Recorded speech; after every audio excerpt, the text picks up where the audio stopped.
नमस्कार, मेरो नाम चाहिँ नवीन सिंह ठकुन्ना।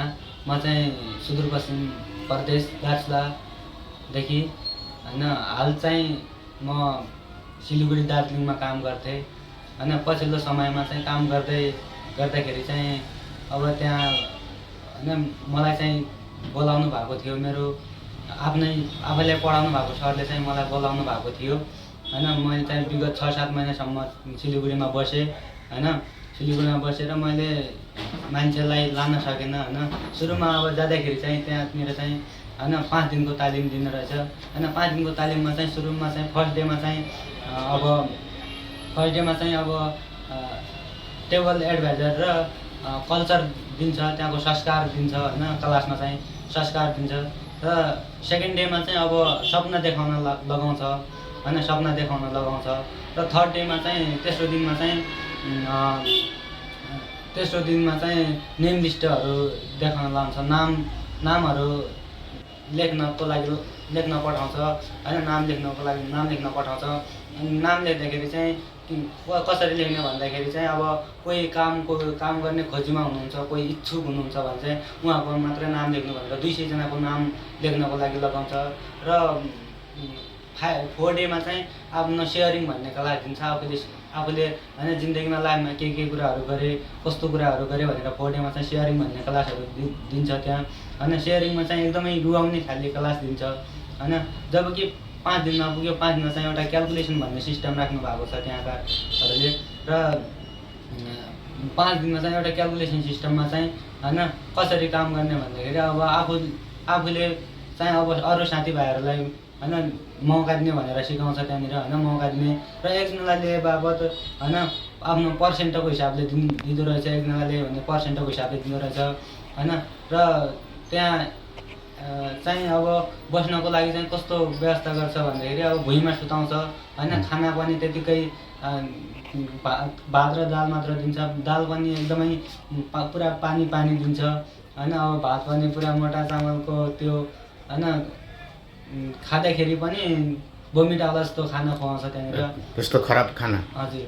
अनि त्यहाँनिर अब यस्तो खाना के हो भन्दाखेरि होइन, अब के भन्छ भने त्यहाँको मान्छेहरूले अब यही खाना खाएर यहाँको मान्छेहरू अहिले कार चलिरहेछन्, अहिले देश विदेश घुमिरहेछन् होइन भन्छ त्यहाँको मान्छेले। अनि आफूले पनि त्यहाँ त्यही सुन्दाखेरि आफूमा पनि आफ्नो माइन्डसेट पनि त्यही बस्छ। पहिला होइन सुरुमा जुनसुकै ठाउँमा गए पनि होइन जस्तो सुकै खाना भए पनि होइन पछिल्लो भविष्य बन्छ, लाइफ बन्छ भन्छन् होइन।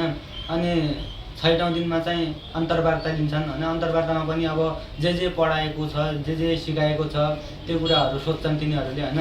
काम कसरी गर्ने होइन। त्यहाँको चाहिँ अनसेल भन्ने सिस्टम राखेको छ त्यहाँ, नभन्ने भनेर होइन। त्यहाँको मान्छेलाई ल्याउँदाखेरि चाहिँ नभन्ने होइन, पैसा लाग्छ भनेर नभनेर होइन, पैसा लाग्छ भनेर र होइन। अनि मान्छे बनाउने काम चाहिँ नभन्ने भनेर त्यहाँ चाहिँ अनसेल भन्ने सिस्टम राख्नु भएको छ। अनि त्यो सिस्टम त्यहीँ गएपछि मात्र थाहा हुन्छ होइन, बाहिर थाहा हुँदैन। अनि थर्डमा त्यो कुरा अन्तर्वार्ता लिँदाखेरि त्यो सबै कुराहरू सोध्छन् होइन। कसरी पैसा कलेक्सन गर्छस् तैँले होइन, तैँले सक्दैनस् पैसा कलेक्सन गर्न होइन, घर पठाइदियो भन्ने जस्तो कुरा पनि गर्छन् होइन। अनि त्यतिखेर अब अन्तर्वार्तामा अब होइन त्यतिखेर अब बोल्न बाध्य बनाउँछन् तिनीहरूले होइन। नै होइन यस्तो समस्या छ, म काम गर्छु, अगाडि बढ्छु भन्ने माइन्डसेट बनाउँछन् तिनीहरूले होइन। जबकि अब कुन ऱ्याङ्कबाट अगाडि बढ्छन् भनेर सोध्छन् होइन। त्यस्तो सोद्धाखेरि चाहिँ अब अगाडि बढ्न सकेन भने घर पठाइदिन्छु भनेर भन्छन् होइन। अनि अप्रुभलमा जसो तसो पास गरेर अनि कलेक्सन गर्न लगाउँछन्, पैसा घरबाट कलेक्सन गर्न लगाउँछन् होइन। अब कलेक्सन गर्दाखेरि पनि उनीहरूले आइडिया दिन्छन् होइन, काम राम्रो छ होइन, राम्रो कमाउन सकिन्छ, भोलिको दिनमा राम्रो भविष्य बनाउन सकिन्छ, देश विदेश घुम्न सकिन्छ भनेर भन्न लगाउँछन् तिनीहरूले होइन। अनि आफूले पनि अब त्यति टाढाबाट आइहाल्यो अब होइन, पैसा त अब जहाँ कहीँ पनि लाग्छ भन्ने त्यही माइन्डसेट बस्छ र होइन। त्यही माइन्डसेट बसेर चाहिँ अब पैसा दिन गाडेर होइन, आमाको सुन बेचेर भए पनि पैसा कलेक्सन गर्न सक्नुपर्छ भनेर चाहिँ पैसा कलेक्सन गराएँ होइन। मैले चाहिँ 1 लाख रुपियाँ चाहिँ त्यही सुन बेचेर 1 लाख रुपियाँ चाहिँ लोन निकालेर चाहिँ त्यही मेरो घरबाट कलेक्सन गरिदिएको छ। घर परिवारको अवस्था चाहिँ एकदमै नर्मलै छ होइन, एकदम नर्मल छ, केही गर्न सक्नुहुन्न होइन मम्मी बाबा 60-65 वर्षको हुनुहुन्छ, ड्याडी मम्मी होइन, ड्याडी मम्मी 60-65 वर्षको हुनुहुन्छ, म चाहिँ घरको कान्छो छोरा हो होइन। दुईवटा दिदी हुनुहुन्छ र दुईवटा दिदीहरू आफ्नो आफ्नै घर गइसके होइन। अब मैले केही परिवारको लागि केही गर्नु छ भनेर होइन त्यही कन्सेप्टका साथ मलाई त्यहाँ बोलाइएको थियो होइन। मलाई बोलाउने चाहिँ मलाई आफैलाई पढाउनु हुने सर हुनुहुन्थ्यो होइन। अनि लाँदाखेरि पनि होइन कारमा हालेर लगिन्थ्यो यहाँबाट। अनि मान्छेहरूलाई पनि यहाँ लाँदाखेरि चाहिँ कसैलाई त्यहीँ काम गर्छु भनेर भन्नु, कसैलाई त्यहाँ माथि सिक्किम घुम्न जान्छु भनेर भन्नु भनेर लान्छन्।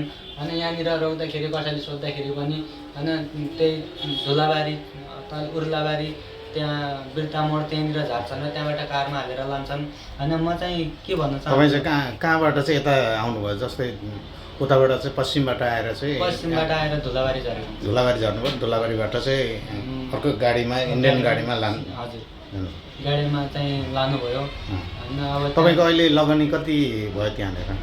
लगानी मेरो 2 लाख रुपियाँ डुबेछ। 2 लाख। अनि त्यसको आम्दानी केही भयो? आम्दानी केही पनि मैले मान्छेलाई लान सकिनँ र मेरो भयो। ए भनेपछि मान्छे लान सक्नुभयो भने चाहिँ केही कमिसन आउने नभए नआउने?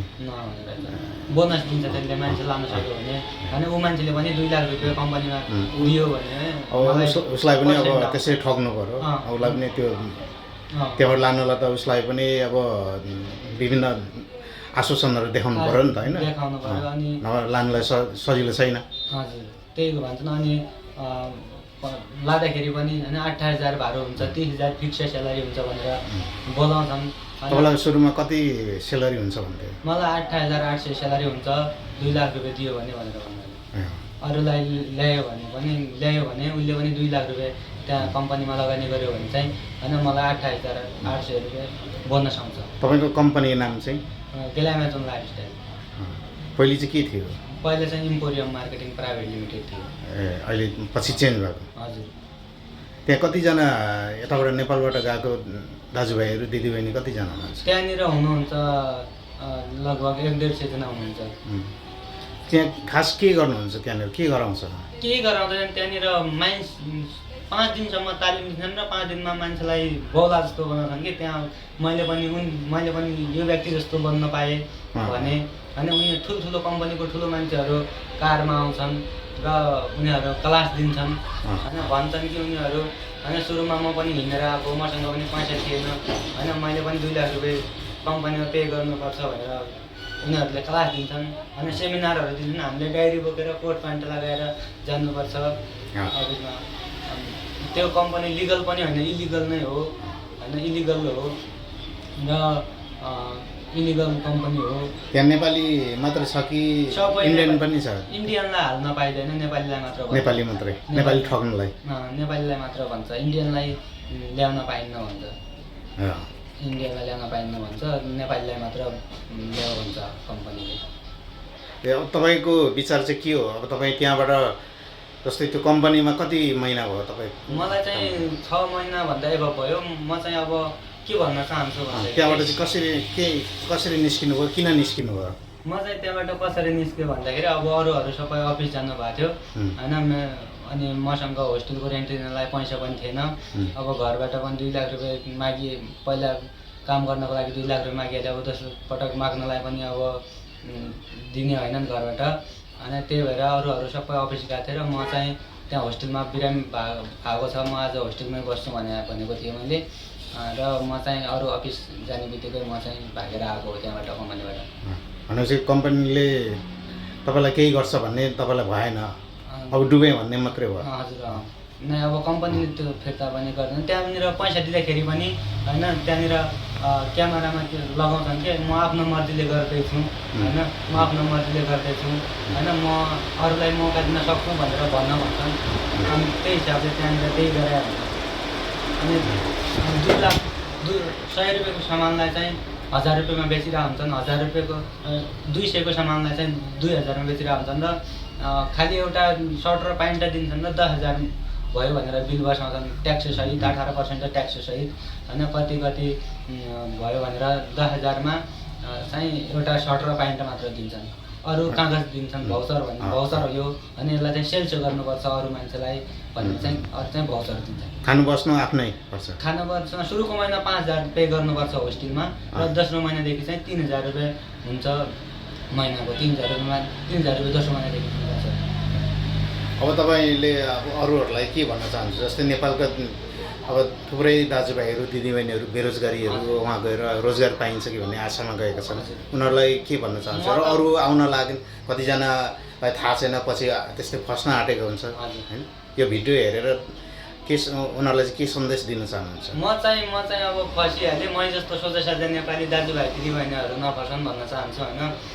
मै जस्तो नफसन् भन्न चाहन्छु र म सम्भव हुन्छ भने म के आग्रह गर्दछु भन्दाखेरि यो संस्थासँग चाहिँ होइन म पनि हजुरसँग हेल्प गर्न सकौँ होइन। मलाई थाहा छ कहाँ झार्छन्, कहाँ कसरी लान्छन् होइन। त्यो कम्पनीको सबै मान्छेहरूलाई म चिन्छु र तिनीहरू आउने बित्तिकै समातेर भित्र हाल्न पाऊँ भनेर चाहिँ म चाहिँ आग्रह गर्छु, विनम्र बिन्ती गर्छु होइन। मै जस्तो अरूहरू नठगिउन् भन्न चाहन्छु। मै जस्तो गरिब दिन दुखीहरू अब झुटो आश्वासनमा नपरुन् होइन। फिक्स स्यालेरी हुन्छ भनेर चाहिँ त्यहाँ अरूहरू चाहिँ नठगिउन् होइन। मै जस्तो दाजुभाइ दिदीबहिनीहरू चाहिँ नठगिउन् भन्न चाहन्छु म चाहिँ।